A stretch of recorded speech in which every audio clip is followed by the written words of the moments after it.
네, 교회 여러분, 오늘은 9월 7일 화요일입니다. 오늘 마태복음 22장 23절부터 33절의 말씀을 가지고 부활에 대한 논쟁이라는 제목으로 우리가 함께 말씀 상고하도록 하겠습니다.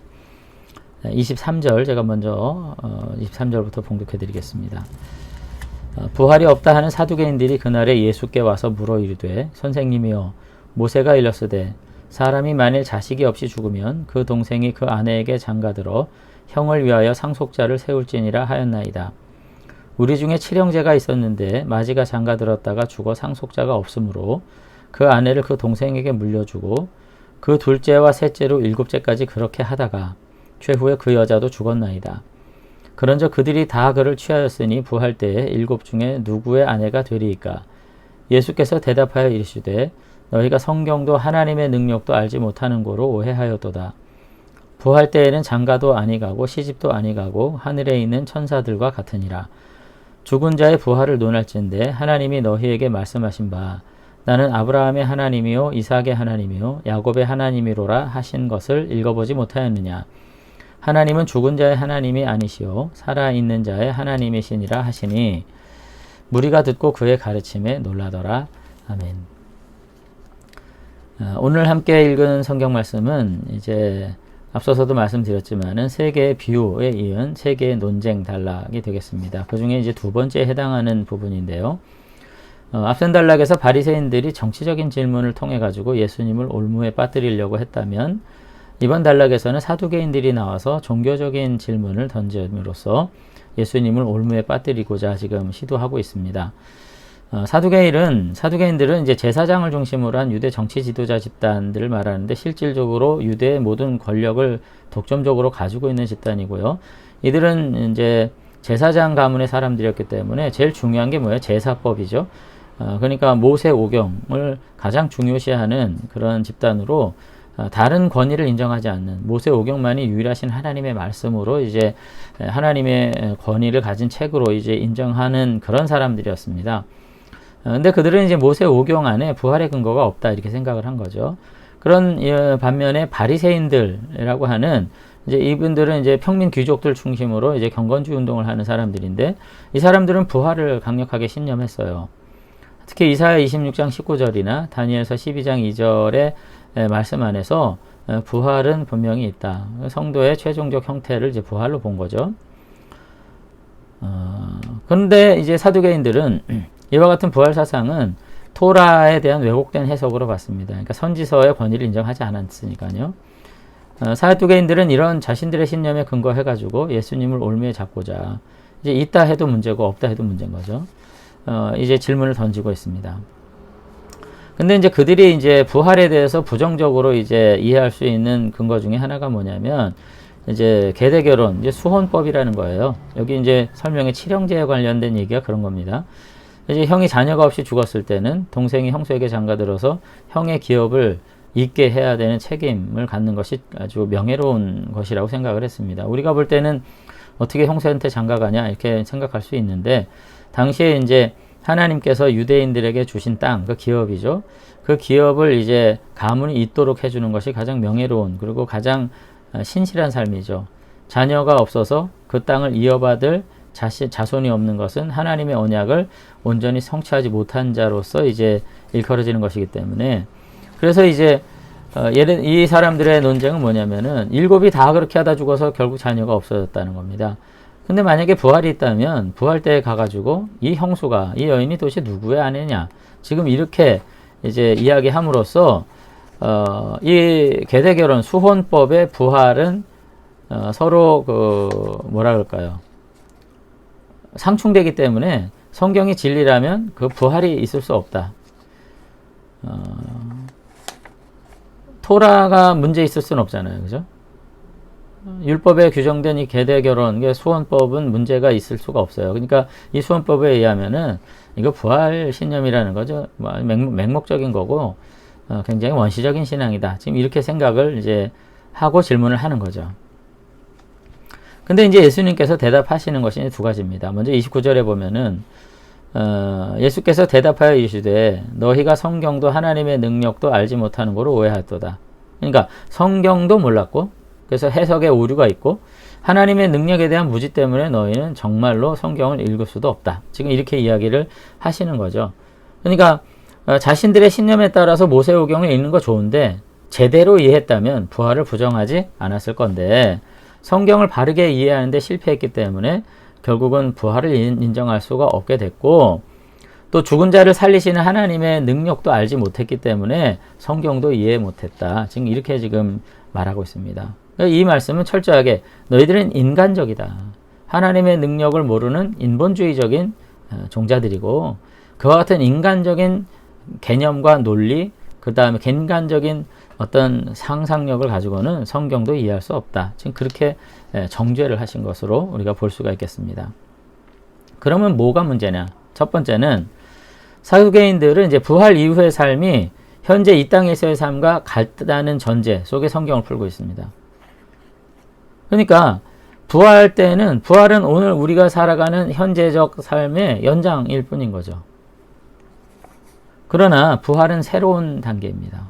초월적인 단계고 하나님께서 처음 창조의 그 영광을 회복하시는 놀라운 세상이기 때문에 지금 현재적 상태의 삶과는 전혀 다른 측면들이 있다. 물론 연장적인 측면도 있지만 전혀 다른 측면도 있다는 것을 전혀 이해하지 못했던 거죠. 그 중에 하나가 뭐냐면 부활의 때는 오늘날 인간의 관계에 있어서 부부 그리고 가족이라고 하는 연관성처럼 가장 깊이 있는 것은 없습니다. 그러나 부활 때가 되면 그것을 초월하는 관계 속에 우리 모두가 들어가는 거죠. 그래서 과연 어떤 면모로 바뀔 수 있을지는 모르지만은 그 시대에는 오늘과 같이 시집가고 장가갈 이유가 전혀 없는 그와 같은 아름다운 세상이 되는 것을 이제 예수님께서 이야기를 하고 있습니다. 그렇기 때문에 그때에 가서 땅에서 부부로 지내던 자들이 다시 부활해서 이 땅의 질서를 그대로 이어가는 것은 아니기 때문에 우리가 부활 이후의 관계에 대해서 어떻다라고 말하기는 어렵지만 이 땅에서의 관계를 뛰어넘는 어떤 질서를 가지고 살게 되겠죠. 그런 점에서 이 땅의 이해를 가지고 성경과 미래를 바라보는 것은 굉장히 어리석은 일이다. 오늘 그렇게 예수님은 이야기를 이제 하신 것입니다. 이제 두 번째는 예수님께서 그러면 사두개인들이 유일하게 오경만을 권위로 인정하는 그런 이제 태도를 가지고 있었기 때문에 이제 모세 오경에 이제 가장 앞선 책 중에 하나인 출애굽기 3장 6절을 가지고 예수님께서 정말 부활이 하나님께서 정하신 이치라는 점을 이제 얘기하시는데 출애굽기 3장 이제 6절을 인용한 겁니다. 오늘 본문에는 이제 22장 32절이죠. 거기 보면 이렇게 말씀하시죠. 나는 아브라함의 하나님이요 이삭의 하나님이요 야곱의 하나님이로라 하신 것을 읽어보지 못하였느냐. 하나님은 죽은 자의 하나님이 아니요 살아있는 자의 하나님이시니라 하시니라.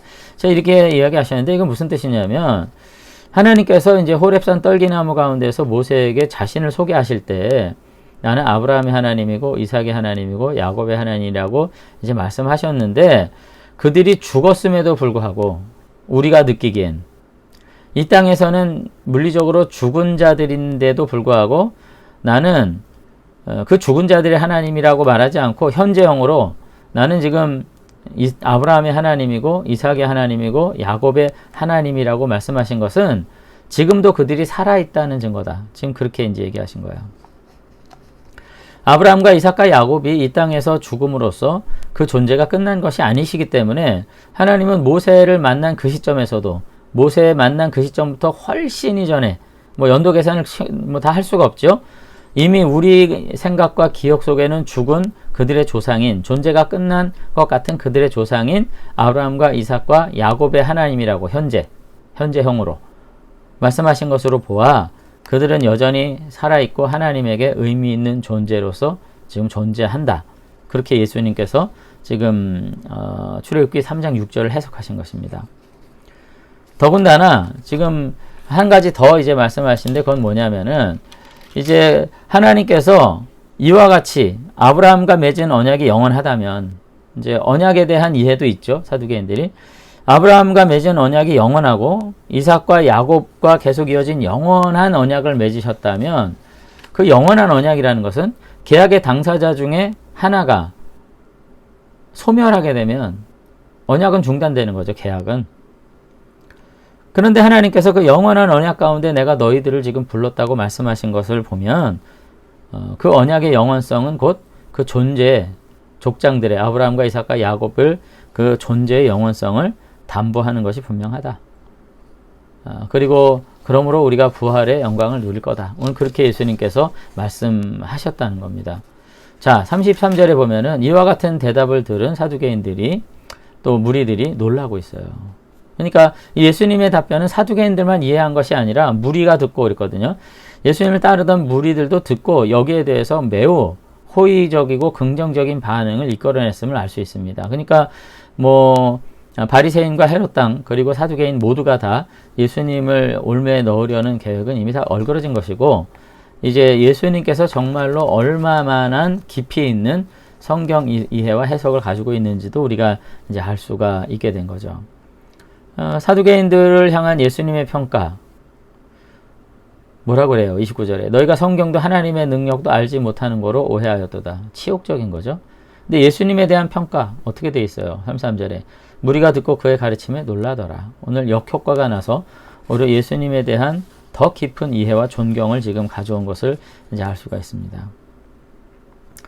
당대의 성경이 가장 정통한 자들이라고 자부하던 사람들이 오히려 성경에 대해서 알지 못하고 하나님의 능력에 대해서도 알지 못했다는 사실을 바라보면서 오늘 우리는 어떠한가?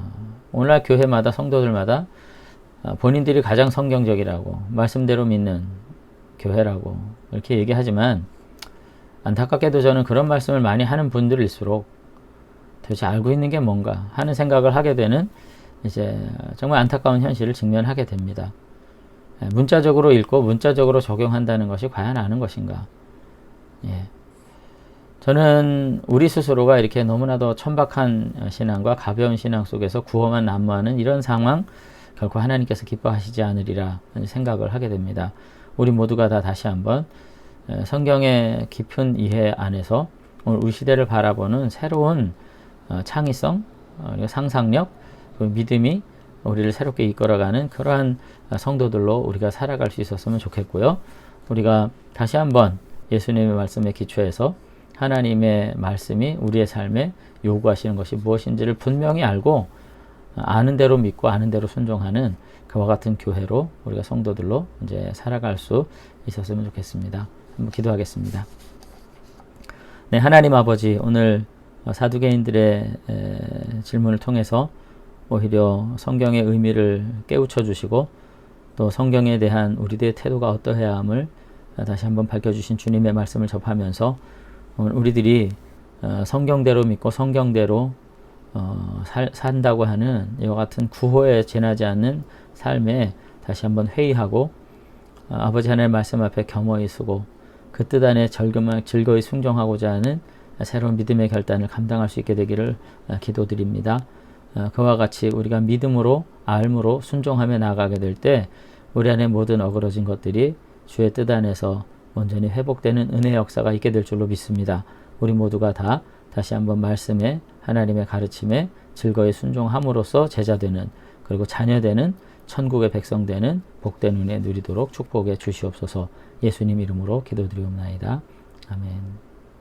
네, 오늘 하루도 주님 안에서 평안을 누리시는 저와 여러분들 되시기를 주의 이름으로 축원합니다.